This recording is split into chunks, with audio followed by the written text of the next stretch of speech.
Assalamualaikum warahmatullahi wabarakatuh. Alhamdulillahi rabbil alamin wassalatu wassalamu ala asyrafil anbiya'i wal mursalin nabiyyina wa habibina Muhammadin wa ala alihi wa sahbihi ajma'in, amma ba'd. Ikhwatal iman assalamu alaikum iyyakum. Jamaah Masjid Al-Fitrah yang dimuliakan Allah, kita lanjutkan sama-sama kajian malam hari ini, melanjutkan surah Al-Maidah ayat ke-15 dan seterusnya. Kita awali sama-sama kegiatan ta'lim malam ini dengan baca Ummul Quran. Allahumma hassil wa balligh maqasidana. Al-Fatihah. A'udzu billahi minasy syaithanir rajim. Bismillahirrahmanirrahim. Alhamdulillahi rabbil alamin. Ar-Rahmanir Rahim. Maliki yaumiddin. Iyyaka na'budu wa iyyaka nasta'in. Ihdinas siratal mustaqim. Siratal ladzina an'amta 'alaihim ghairil maghdubi 'alaihim waladdallin.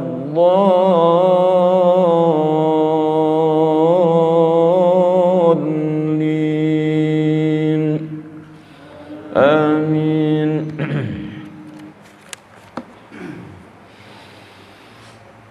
Ya ahlal kitab qad ja'akum rasuluna yubayyinu lakum katsiran.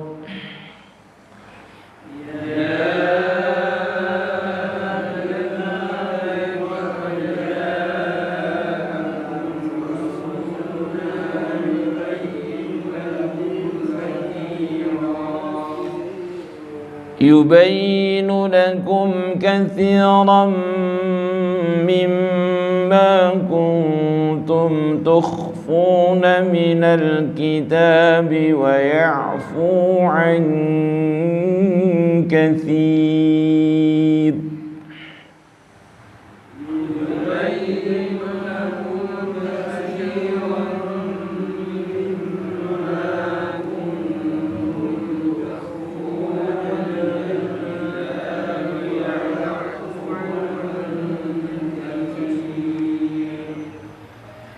قد جاءكم من الله نور وكتاب مبين.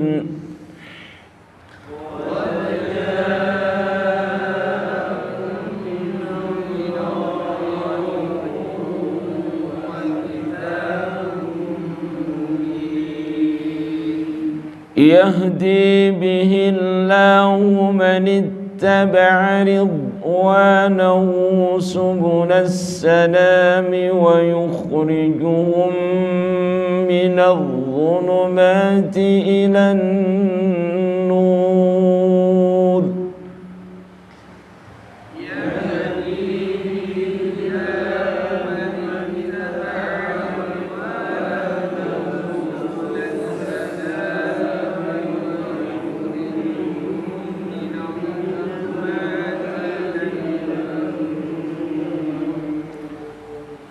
ويخرجهم من الظلمات إلى النور بإذنه ويهديهم إلى صراط مستقيم.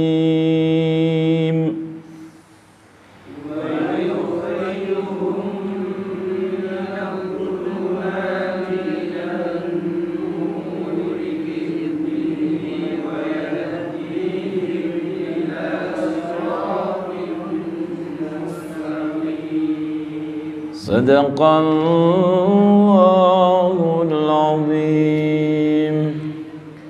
Barakallahu fikum jami'an.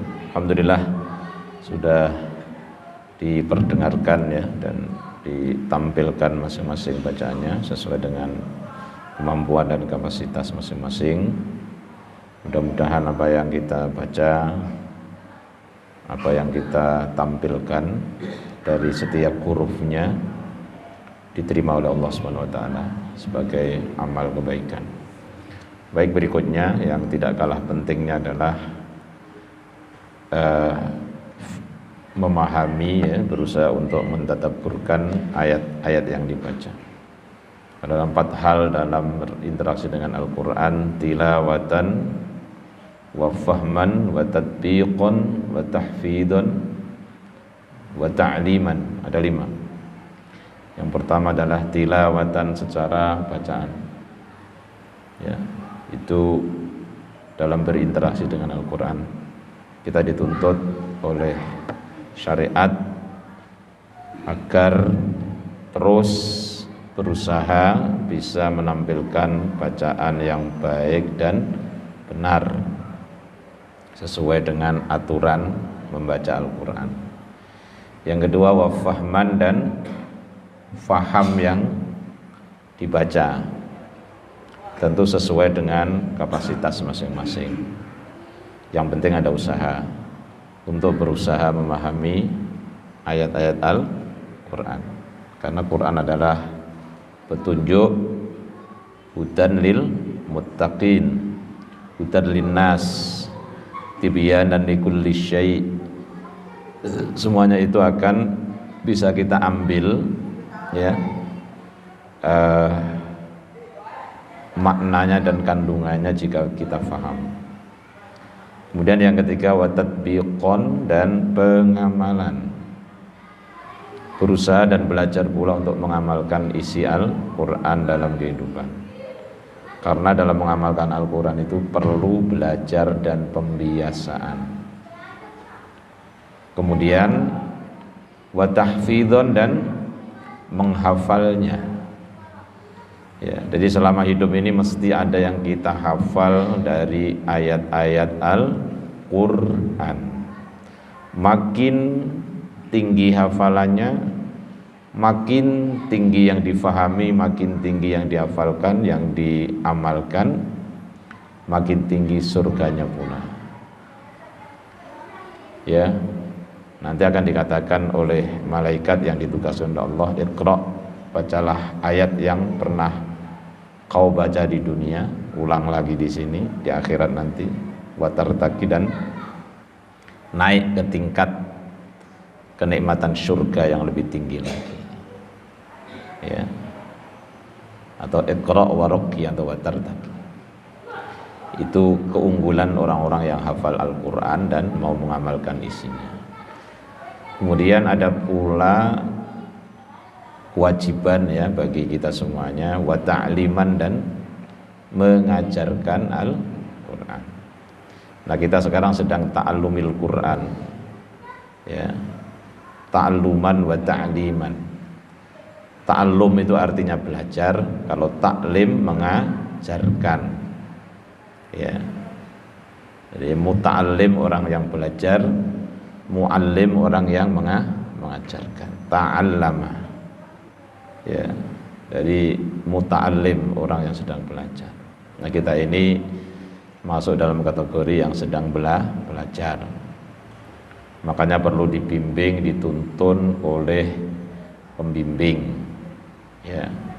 Nah, dalam hal ini, dalam majelis ini Allah takdirkan saya yang membimbing ya. Kemudian jamaah sekalian yang terbimbing. Ini semuanya karena takdir Allah Subhanahu wa taala. Nah, maka dari itu hendaknya kita selalu meningkatkan 5 hal tadi. Ya, jadi apa tadi?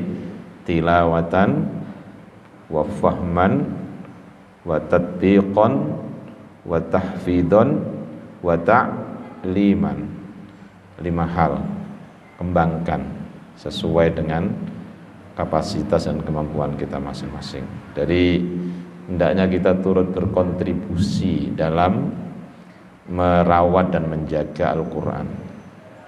Kalau tidak bisa mengajarkan orang lain, ya mengajarkan paling tidak keluarga kita, ajarkan kepada anak-anak kita. Sebelum diajarkan materi-materi pelajaran yang lain, Al-Quran dan mencintai Nabi Muhammad dan keluarganya. Ini perintah Allah, perintah Rasul, agar mengajarkan kepada anak-anak kita semuanya tentang Al-Quran.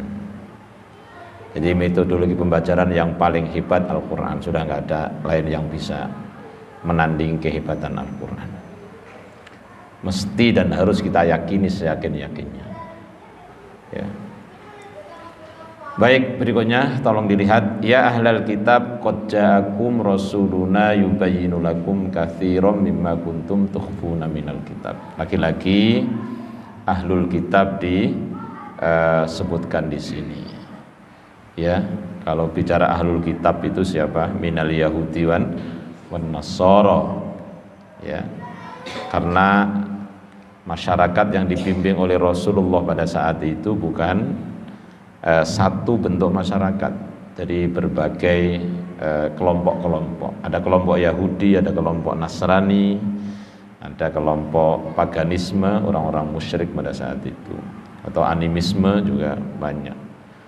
Ya, makanya yang disampaikan di sini ya oleh Allah Subhanahu wa taala menyampaikan kepada Rasulullah agar membimbing, menyampaikan kepada umatnya.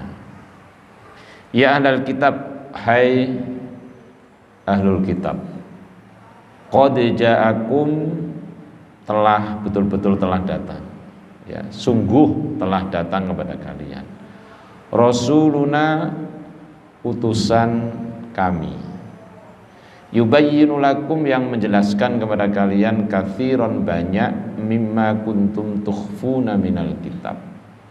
Ya. Jadi yang banyak dari isi Alkitab yang kamu sembunyikan.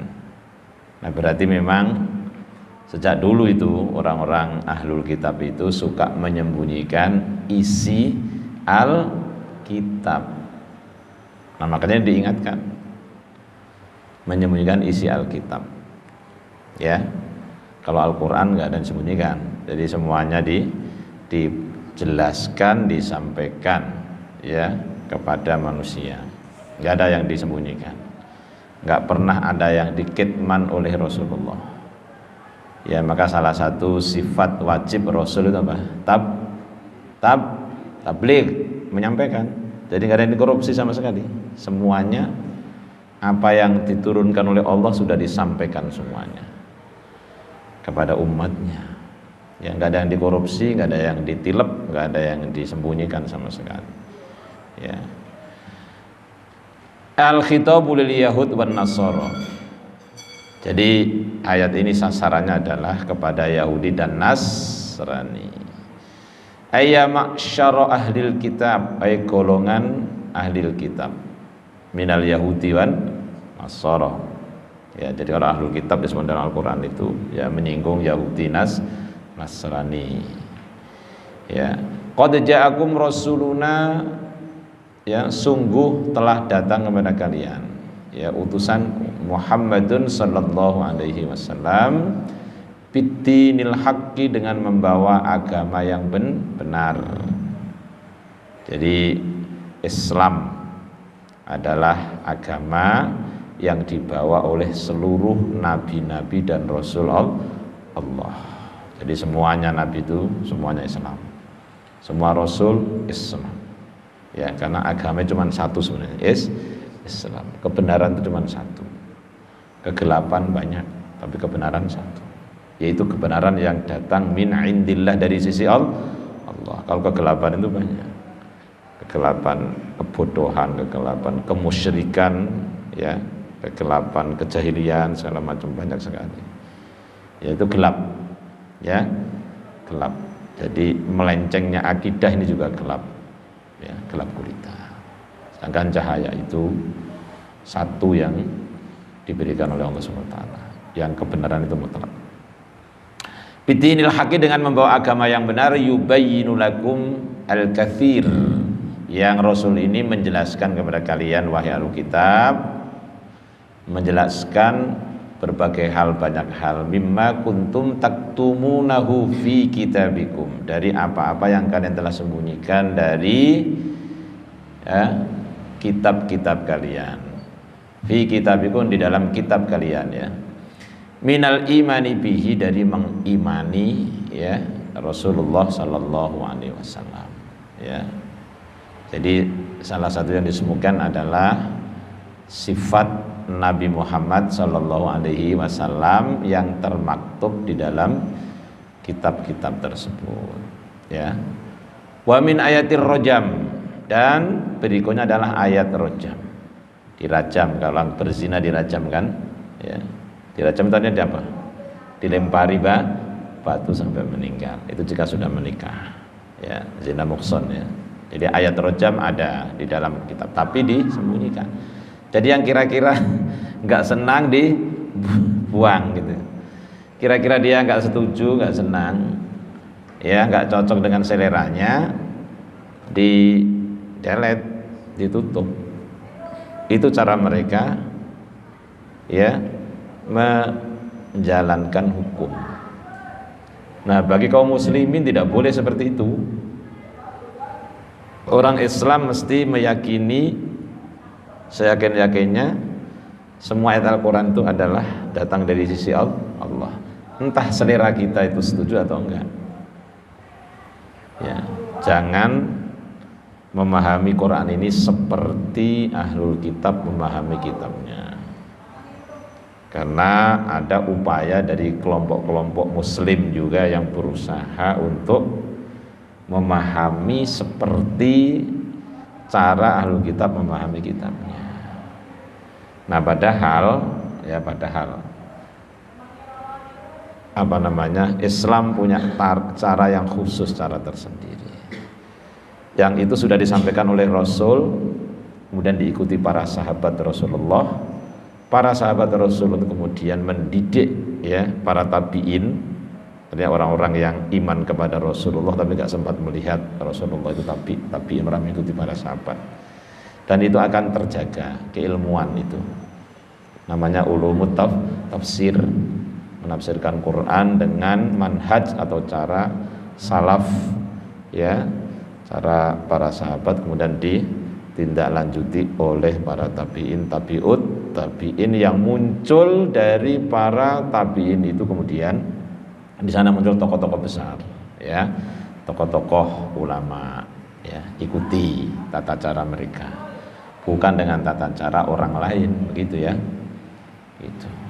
Wa min qissati ashabis sabt, ya, termasuk di antaranya adalah kisah-kisah ashabus sabt, ya. Di zaman Nabi Musa kan pernah itu, ya, dilarang mencari ikan pada hari apa? Sabtu. Maka hari Sabtu itu menjadi hari sakral bagi mereka, kan. Maka kemarin kelompok perlawanan, ya, para mujahid yang tergabung dalam organisasi apa? Hamas, nyerang Israel, apa itu kemarin? Pertama hari apa? Hari Sabat, hari Sabtu. Dia sudah hitung, ya, mereka sudah paham untuk melumpuhkan orang-orang Israel yang katanya punya, ya, pertahanan yang nggak bisa ditembus oleh siapapun, ya, sombongnya luar biasa. Tapi oleh putra-putra terbaik Hamas, ya, itu Hamas itu adalah gerakan, ya, perlawanan untuk memerdekakan Palestina, yang anggotanya itu nggak main-main, bukan orang sembarangan. Rata-rata hafal Quran 30 juz mereka, pilihan orang pilihan, ya. Ya, informasi yang saya dengar dari beberapa sumber, ya, itu nggak pernah meninggalkan sholat tahajud mereka itu, ibadahnya luar biasa, ya. Tapi anehnya ini, ada kelompok orang yang justru menuduh, menfitnah, dan itu diviralkan di media, memfitnah para mujahidin Hamas yang katanya berafiliasi dengan apa? Syiah, yang katanya takfiri, yang katanya akan memusnahkan semua golongan yang tidak sefikroh dengan mereka. Na'udzubillahi min dzalik. Saya pertama kali dengerin kata-kata yang dia katanya ustadz itu, rasanya pengen jerit, saya pengen nangis. Pertama kali saya dengar, kok tega sekali dengan kata-kata yang keji seperti itu, menuduh dengan data yang nggak jelas. Dari mana dia dapat data itu, seolah-olah seperti intelijen saja. Harusnya kalau yang nggak paham itu ya nyampein materi keustatannya saja, nggak usah nerjang kemana-mana. Itu membingungkan ya, siapapun akan merasa marah ya, ketika melihat di media sekarang kan sangat mudah melihat ya kondisi mereka yang terkepung selama hampir 20 tahun, 17 tahun dikepung di sebuah tempat. Gaza itu seperti penjara besar gitu, walaupun masih hidup tapi kayak di penjara, karena tidak boleh ya bermuamalah, tidak boleh berdagang dengan mereka, hanya disuplai makanan, itu pun juga terbatas sekali. Itu gambarannya seperti itu, dan semua udah paham gitu. Bukan hanya kemarin saja ngelawan, sebenarnya setiap hari ngelawan, cuman puncaknya kemarin itu beberapa hari yang lalu ya, karena itu sebagai reaksi dari kebrutalan mereka yang setiap hari itu selalu mengintimidasi dan menekan mereka. Tapi ada yang ngaku ustadz, ngomongnya luar biasa buruknya ya, yang orang dalam keadaan seperti itu berjuang untuk memerdekakan dirinya malah dituduh, malah disuruh keluar. Kenapa nggak hijrah saja? Kenapa nggak pindah saja, intikal, pindah dari Palestina ke negeri-negeri lain? Ke negeri mana lagi? Dan itu yang yang diharapkan Israel memang supaya keluar.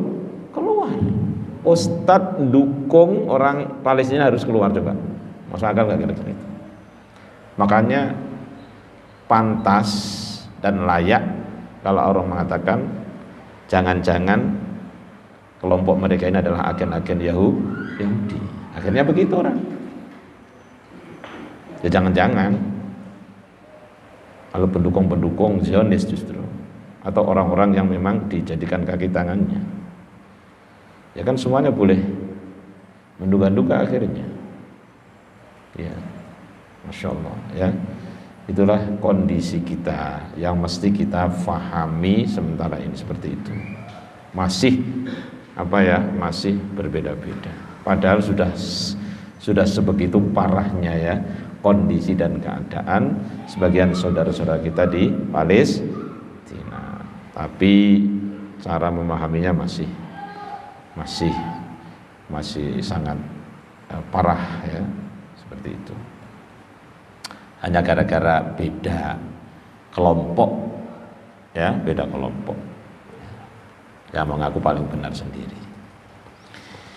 Wa min qisat ashabis sabt ya alladzina masakhu ya andani masakhu ya qiradatan wa ghairi dzalik mimma kuntum tukhfauna atau takhfaunahu, itu orang-orang yang dirubah ya, musikhu dirubah ya menjadi kera, wa ghairi dzalika dan yang lain-lain, mimma kuntum takhfaunahu, jadi apa-apa yang kalian telah sembunyikan.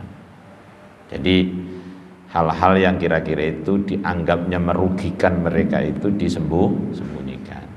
Jadi emang kelicikan dan keculasan mereka itu sudah sejak dulu ya makanya harus dihadapi, memang dihadapi.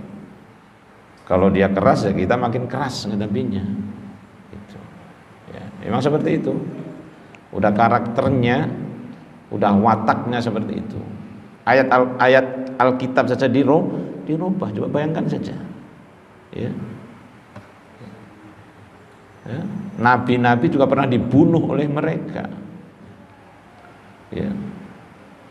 Dan itu beranak pinak sampai sekarang. Ya, insyaallah. Ya. Sebenarnya bandel lah gitu kira-kira ya. Wa ya'fu an katsir, dan banyak pula yang dibiarkan. Ai yatrukuhu wala yubayyinuhu wa innama yubayyinu lakum ma fihi hujjatan ala nubuwwatihi wa syahadati ala sifatihi wa syahadatin ala sidqihi. Ada sebagian ya, dan banyak pula yang dibiarkan, tidak dijelaskan oleh Rasulullah, tidak disampaikan ya keburukan mereka itu. Ya, yatrukuhu wala yubayyinuhu. Rasulullah membiarkan, ya, tidak menjelaskan. Ya, nah, itu apa? Ya karena memang nggak terlalu perlu bagi Rasulullah untuk menjelaskan itu, maka ditinggalkan. Ya, nggak perlu. Tapi yang pelanggaran-pelanggaran yang fatal itu perlu Rasulullah jelaskan. Ya, termasuk kemarin kita sudah dengarkan tentang bagaimana pelanggaran mereka tentang anggapan bahwa Ahlul Kitab mengatakan bahwa Tuhan itu Trinitas misalnya. Ya, itu kan perlu dijelaskan karena itu berbahaya. Ya, berkepentingan Nabi untuk menyampaikan kepada mereka supaya tidak lebih banyak lagi orang yang tersesat. Ya, jadi yang ditinggalkan, yang tidak dijelaskan ya tentang keburukan orang-orang Alkitab itu banyak. Wa ya'fu an katsir.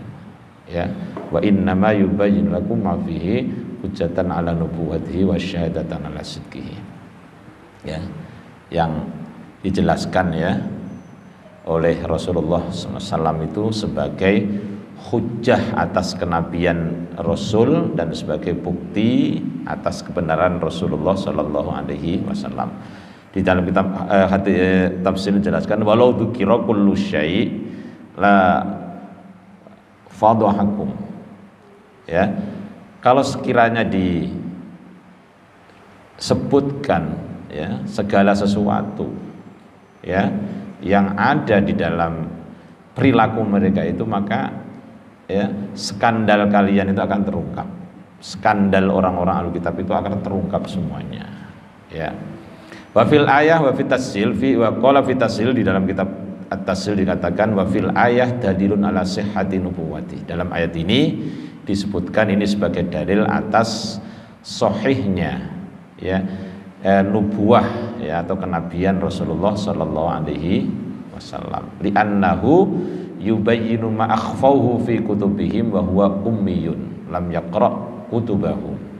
Ya, ini sekaligus menunjukkan sebagai dalil yang jelas, yang bukti yang nyata atas kebenaran Rasulullah sallallahu alaihi wasallam ya. Kenabian beliau memang benar. Karena sesungguhnya dia menjelaskan sesuatu yang mereka sembunyikan di dalam kitab-kitab mereka.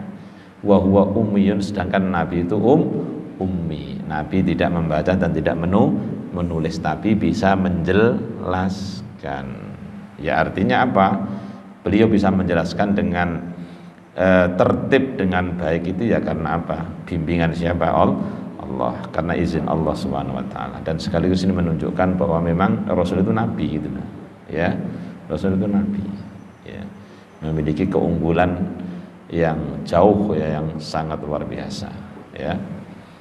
Ya, wa huwa ummiyun lam yaqra kutubahu. Kalau sekiranya Rasul itu misalnya pakar dalam kitab misalnya ya orang akan lebih mudah untuk menuduh ya Rasulullah itu ngarang-ngarang Quran sendiri. Ya. Nah, Rasulullah tahu karena dia memang baca. Nah, kan dia nggak bisa baca. Nah, kan begitu ya. Nah, jadi Rasulullah ummi lam yaktub wa lam yaqra. Dia tidak menulis dan tidak membaca. Ya, juga bukan pakar ahli menulis buku juga tidak. Itu bagian dari hikmah yang memang Allah ya desain seperti itu supaya orang lain tidak menuduh ya Rasulullah itu berkata ini dan itu karena mengambil referensi dari kitab-kitab sebelumnya. Ya walaupun sudah seperti itu masih tetap ada juga yang menuduh Rasul itu katanya atau Quran itu katanya oplosan dari kitab-kitab sebelumnya. Oplosan katanya. Masya Allah.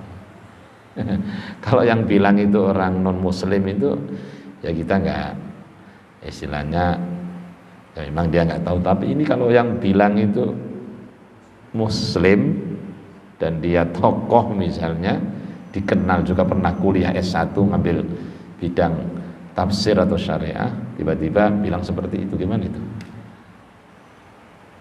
Ya, nah makanya kembali ke awal tadi bahwa at-ta'amul ma'al Quran itu bukan hanya membaca dan memahami saja, ada tatbikon tadi, mengamalkan. Karena orang yang bisa kemudian paham itu belum tentu mengamalkan juga, bahkan seringkali bertentangan dengan apa yang dia pahami. Ya, sering seperti itu. Karena apa? Karena ada motivasi yang lain. Ya, motivasi yang lain itu ya berupa apa? Berupa ketertarikan dia terhadap kemewahan dan kenikmatan dunia. Itu yang seringkali kemudian itu ya tega ya untuk ya membuang pesan-pesan Al-Quran. Dia lebih memilih kesesatan karena balasannya menggiurkan, begitu ya, balasannya menggiurkan. Itu sudah yang sesuatu yang memang sering terjadi. Itu qad ja'akum minallahi nurun wa kitabun mubin. Sungguh telah datang kepada kalian minallahi, dari sisi Allah, nurun, cahaya, wa kitabun mubin, dan kitab yang menerangkan. Ya, jadi seringkali juga Allah menggunakan kata-kata nur ini ya untuk Rasulullah, untuk kitab ya yang dia turunkan Al-Quran ini disebut nur juga, atau bahkan Allah sendiri mengatakan Allahu nurus samawati wal ard. Cahaya itu kan menerangi kegelapan. Ya, ini kalau kita nggak hidupkan, gelap nggak? Kalau gelap kelihatan nggak apa-apa yang ada di sini? Nggak kelihatan. Kalau gelap kita hidup, matikan semuanya. Tapi ketika ini dinyalakan cahaya ini, ya, lampu ini, kemudian semuanya jadi jelas. Begitu. Insyaallah. Ya. Aja'akum nurun huwa Al-Quran, yang dimaksud di sini nur adalah Al-Quran. Ada juga yang disebut, yang ada di tafsir yang lain itu disebutkan nur di sini ay Muhammadun sallallahu alaihi wasallam. Bisa juga dimaknai nur di sini Nabi Muhammad sallallahu alaihi wasallam, karena Nabi Muhammad nurun juga, cahaya juga. Nabi Muhammad itu cahaya yang menerangi kegelapan. Kegelapan apa? Kegelapan kesyirikan, kegelapan kebodohan, kegelapan kemelencengan, segala macam. Dengan hadirnya Rasulullah semuanya menjadi terang. Ya. Waqul ja'al haqqu wa zahaqal batil. Ya, innal batila kana zahuqa. Ja'akum nurun huwa al-Qur'an li'annahu ya muzilun. Quran itu bisa menghilangkan li dhulumati syirki, kepada kegelapan syirik, wasyakki, dan keraguan. Jadi kita dalam beragama ini juga nggak boleh ragu-ragu, harus ya yakin, hakul yakin, ainul yakin. Kalau masih ragu-ragu, misalnya nanti ada kiamat enggak ya, misalnya gitu ya. Masa ada kiamat, gimana caranya kiamat nanti? Malaikat ada enggak ya? Nggak pernah lihat malaikat, bisa ragu-ragu. Ya batal iman kita, nggak boleh seperti itu. Ya harus diyakini, seyakin-yakinnya memang percaya ada. Ya. Iman itu terkait dengan sesuatu yang memang nggak kelihatan kan? Iman, percaya. Itu harus percaya dan harus belajar. Ya. Kalau orang bicara bahwa dia akan percaya hal-hal yang bisa dimaterikan, yang kelihatan kasat mata, coba kita tanya orang yang seperti itu, suruh lihat angin, bisakah melihat angin? Apa warnanya angin? Tapi apakah yang nggak kelihatan itu semua nggak ada gitu? Padahal semua manusia ya akan percaya dan meyakini bahwa angin itu ada. Betul apa enggak? Angin itu ada, tapi nggak kelihatan. Nyawa juga ada dalam diri kita. Kelihatan nggak nyawa kita? Paling reaksinya aja yang kelihatan, tapi nyawanya nggak kelihatan. Roh juga nggak kelihatan. Tapi dahsyat, nah, begitu. Jadi percaya ya sesuatu yang nggak kelihatan. Nah, wa huwa kitabun mubin dzahirul i'jaz, yang sangat jelas kemukjizatannya. Ya, ini Al-Qur'an. Al-Qur'an Nabi Muhammad SAW sebagai cahaya menerangi kegelapan. Di antaranya adalah kegelapan kemusyrikan. Orang musyrik kan gelap. Orang musyrik itu gelap. Innasyirka ladulmun azim. Jadi menyembah Allah, meyakini Allah, tapi meyakini yang lain, Tuhan-Tuhan yang lain juga, kan syirik namanya itu. Jadi repot.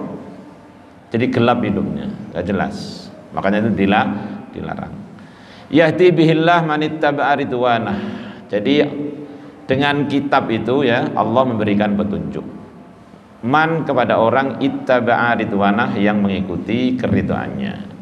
Jadi maksudnya itu tawadhu di hadapan Allah SWT, menerima apa yang Allah turunkan ya. Allah akan tunjukkan subulas salam, ke jalan keselamatan. Yahdi bil Quran manittaba'a ridallah ya turuqan najah wassalamah. Allah akan tunjukkan dengan Al-Quran itu ya orang-orang yang mengikuti keridhaan Allah ditunjukkan kepada jalan-jalan keselamatan ya turuqan najati wassalamah wa manahijal istiqamah, dan manhaj jalan-jalan keistiqomahan ya. Wa yukhrijuhum minadh dhulumati ilan nur, dan Allah akan keluarkan mereka dari kegelapan menuju cahaya biidnihi, dengan izinnya. Ayukhrijuhum min dhulumatil kufri, ya dari kegelapan kekufuran dikeluarkan, ila nuril imani, menuju kepada cahaya keimanan, bitaufiqihi, dengan pertolongan Allah, wa iradatihi, dan kehendak Allah. Wa yahdihim ila siratal mustaqim, dan Allah akan tunjukkan kepada mereka kepada jalan yang lurus. Sirat itu kata para sebagian ahli tafsir itu jalan tol, jalan yang besar, yang kemungkinan tersesatnya itu kecil. Tapi kalau sabil, katanya sabil itu jalan lorong, jalan kecil. Ya, kalau jalan tol biasanya macet apa enggak biasanya, Pak? Hah? Itu sekarang berarti udah nggak tol lagi itu. Definisi tol itu ya nggak macet. Berarti kalau sekarang tol pada macet berarti ada masalah itu ya. Kalau yang namanya tol itu nggak macet kan, jalan tol, jalan panjang nggak macet. Tapi sekarang macet juga, berarti ada masalah itu. Ada masalah. Jadi siratal mustaqim identik dengan apa? Jalan tol. Nah, jalan tol jalan yang lancar gitu ya. Tapi kalau sabil itu masih ada kemungkinan untuk melenceng sana sini sabil, kecuali sawa as-sabil ya, jalan yang lurus juga ya. Jadi sirat dengan sabil itu perbedaannya seperti, kalau sirat itu jalan yang luas, jalan tol lah istilahnya, yang memudahkan kita untuk sampai kepada tujuan begitu. Makanya di sini disebut ila siratim mustaqim huwa dinul Islam. Maksudnya adalah agama Islam itu seperti jalan tol ya, supaya kita sampai kepada tujuan dengan cepat. Subhanallah ya, dua ayat ini subhanallah banyak ilmu yang bisa kita dapatkan. Semoga Allah SWT senantiasa menolong kita untuk bisa memahami Al-Quran dan mengamalkan isinya dalam kehidupan kita. Amin ya rabbal alamin. Ini saja yang bisa Al-Fakir sampaikan. Semoga semuanya diterima oleh Allah SWT. Lebih kurangnya mohon maaf. Kita akhiri dengan hamdalah dan kafaratul majlis. Alhamdulillahirabbil alamin. Subhanakallahumma bihamdika asyhadu an la ilaha illa anta astaghfiruka wa atubu ilaik. Assalamualaikum warahmatullahi wabarakatuh.